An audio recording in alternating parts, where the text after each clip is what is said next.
కొత్తగా డీసీసీ ప్రెసిడెంట్‌లకు సంబంధించిన నియామకాలకు సంబంధించి మీటింగ్ ఏర్పాటు చేసి ముఖ్యమంత్రి వచ్చి వార్నింగ్ ఇచ్చెళ్లారు. ప్రస్తుతం మనం మాట్లాడదాం. కొత్తగా డీసీసీగా నియామకమైనటువంటి రాజీవ్ రెడ్డి ఉన్నారు గద్వాలకు సంబంధించి. రాజీవ్ రెడ్డి గారు మొదటగా కంగ్రాచ్యులేషన్స్ మీకు. అన్న థ్యాంక్ యూ. ఏంటి మొదటి రోజు ఏదో హ్యాపీగా వచ్చామనుకున్నారు. చాలా హ్యాపీ మూడ్ తోటి వచ్చినట్టున్నారు. సీఎం వార్నింగ్ తోటి కొంచెం షేక్ అయ్యారా? లేదన్న చాలా హ్యాపీగా ఫీల్ అవుతున్నాం. చాలా హ్యాపీగా ఫీల్ అవుతున్నాం. ఎందుకంటే మేము ఎన్ఎస్ఏ యూత్ కాంగ్రెస్ బ్యాక్‌గ్రౌండ్ నుంచి వస్తున్నాం. సీఎం గారు ఏదైతే చేస్తున్నారో మేము గత 16 సంవత్సరాలుగా అదే చేస్తున్నాం. మేమైతే చాలా సంతోషంగా ఉన్నామన్న. అంటే రాజీవ్ రెడ్డి జనరల్‌గా మొదటి రోజు కష్టపడండి, పని చేయండి, టార్గెట్ పెట్టుకోండి, రీచ్ కాండి. మన ఎజెండా ఇదని చెప్తారు. అంతవరకు ఓకే కష్టపడదామని వస్తారు. కానీ పని చేయకపోతే 6 నెలల లోపల పీకేస్తా అని మొత్తం డీసీసీ ప్రెసిడెంట్‌లకు ముఖ్యమంత్రి వార్నింగ్. సో ఏమనిపించింది? చాలా బాగా అనిపించిందన్న. చాలా బాగా అనిపించింది. ఎందుకంటే వార్నింగ్ మంచిగా అనిపించిందా?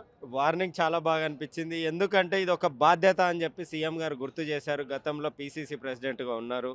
ఆయన చేశారు. ఇప్పుడు ఆయన చెప్పింది ఒకటే, మాకిచ్చిన బాధ్యతలో రాబోయే రోజుల్లో రాహుల్ గాంధీ గారిని ప్రధానమంత్రి చేయడం అనేది మా భుజాల మీద పెట్టిండ్రు. హ్మ్. సో, వాళ్ళు చెప్పినది కరెక్టు. మా కోరిక గూడా అదే. అది వార్నింగ్ కింద చూడట్లేదు. అదొక అవకాశం కింద చూస్తున్నాం. సో, నాకైతే వార్నింగ్ కింద అనిపించలేదు.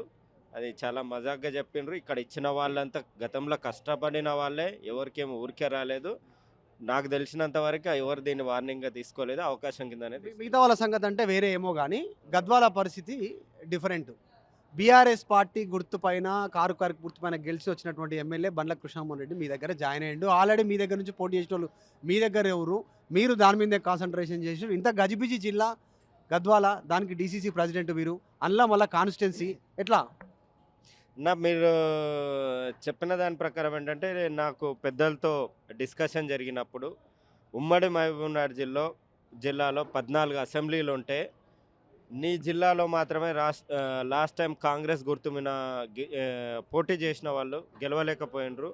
అందరికంటే ఎక్కువ బాధ్యత నీ మీద ఉంటది. రాబోయే రోజుల్లో కాంగ్రెస్ పార్టీని పటిష్టంగా చేసి, నువ్వైతేనే దాన్ని అందరిని కలుపుకొని అనుభవం ఉంది. ఎన్ఎస్యూలో పనిచేసి, యూత్ కాంగ్రెస్‌లో పనిచేసి, రాష్ట్ర స్థాయిలో, దేశ స్థాయిలో పనిచేసావు.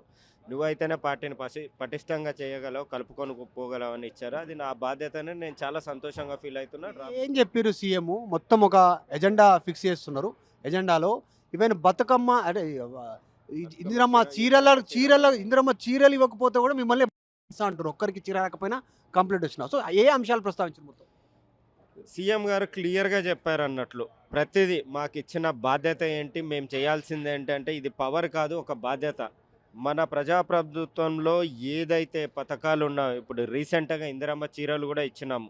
ఇచ్చిందంటే మీకు ఎలాంటి అవకాశం ఇస్తున్నా అంటే, ప్రతి ఆడపడుచుకి, ప్రతి తల్లికి, ప్రతి చెల్లికి ఎవరైతే ఉన్నారో ప్రతి అక్కకి గ్రామాలలో ఇప్పుడు ఏదైతే ఎలక్షన్ జరుగుతున్నో వార్డ్ మెంబర్స్ వచ్చిన తర్వాత ప్రతి ఊర్లో ఎవరెవరికి చీరలొచ్చినాయి, ఎవరెవరికి రాలేదు. ఒకవేళ ఒక్కరికి రాకపోయినా గూడా మీరు ఫెయిల్ అయినట్లే. ప్రతి ఒక్కరికి వచ్చేటట్లు జేయాలి.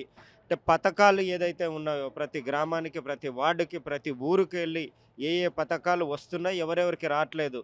అంటే ఒకప్పుడు కేసీఆర్ టైంలో ఏంటంటే చీరలిస్తే తిట్టుకునేటోళ్ళు. పనికిరాని చీరలు ఇచ్చిండ్రని. ఇప్పుడు చీరలు రాలేదని తిట్టుకుంటున్నారు. అంటే కొంతమంది 90% 100 మందిలో 90 మందికొస్తే రాని 10 మంది తిట్టుకుంటున్నారు. ఆ 10 మందికి గూడా పథకాలు గానీ, చీరలు గానీ ఇప్పించే బాధ్యత మీ మీద ఉందని జెప్పి సీఎం గారు జెప్పారు క్లియర్‌గా. ఓకే. గద్వాల జిల్లాలో ఉన్నటువంటి గద్వాల నియోజకవర్గంలో ఉన్నటువంటి ఇష్యూ సాల్వ్ అయ్యే పరిస్థితి ఉందా? ఇప్పుడంతలో మీ దాంట్లో కొట్లాట నడుస్తుంది. గ్రూప్ తగాదాలుగా మారిపోయినటువంటి పరిస్థితి. లిటరల్‌గా లీడర్లు డివైడ్ అయినటువంటి సిట్యుయేషన్. ఇప్పుడు పీసీసీ మొదటి ఎగ్జిక్యూటివ్ మీటింగ్‌లో మహబూబ్‌నగర్ జిల్లా బిడ్డగా, జోగులాంబ బిడ్డగా నాకు ఇక్కడ మాట్లాడే ఓ నలుగురికి అవకాశం ఇస్తే జస్ట్ సీఎం గారు వచ్చే ముందర నాకు అవకాశం ఇచ్చిండ్రు.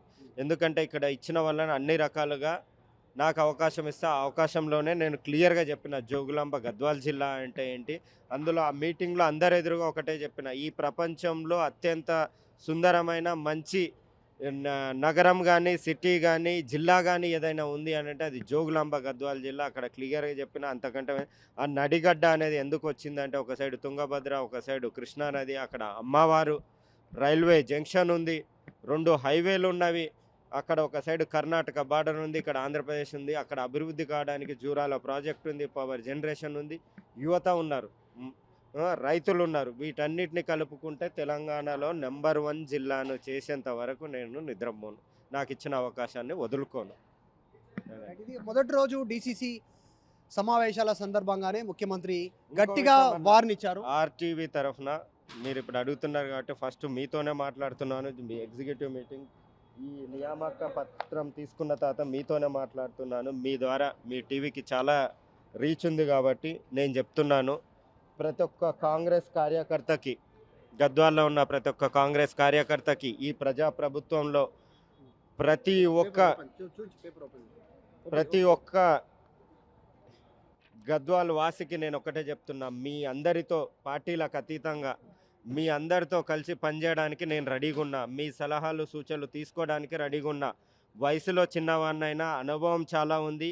మీరు ఏ సలహాలు ఇస్తారో సూచనలు ఇస్తారో దాన్ని తీసుకొని మనమందరం కలిసి మన జిల్లాని ఈ తెలంగాణలోనే కాదు దేశంలోనే నెంబర్ 1 జిల్లా చేద్దాము. దానికి మీరందరూ సహకరించాలని చెప్పి నేను కోరుకుంటున్నాను. డిసిసి ప్రెసిడెంట్ల సమావేశంలో మొదటి రోజే ముఖ్యమంత్రి వార్నింగ్ ఇచ్చారు. 6 నెలల పనితీరు బాగలేకపోతే తీసేస్తాం, తీసి పక్కన పెట్టేస్తాననేటువంటి వార్నింగ్ ఇచ్చారు. గతంలో ఏ ముఖ్యమంత్రి ఉన్నా కూడా ఇట్లాంటి వార్నింగ్ ఇవ్వడం అరుదు. ఫస్ట్ టైం తెలంగాణలో రేవంత్ రెడ్డి అట్లాంటి వార్నింగ్ ఇచ్చారు. అంటే పనిచేసే వాళ్ళే ప్రజలతో కార్యకర్తలతో పార్టీ రూపంలో ముందు వరుసలో ఉండాలనేటువంటి స్టేట్మెంట్ ఇస్తూ ఉన్నారు. ఈవెన్ ఇందిరమ్మ చీరలు ఒక్కరికి రాలేదని కంప్లైంట్ వచ్చినా మీరే బాధ్యులైనటువంటి వార్నింగ్ ఇచ్చారు. వీడియో జర్నలిస్ట్ జ్ఞానేశ్వర్తో మధు మల్లిగడ్డ గారు, హైదరాబాద్.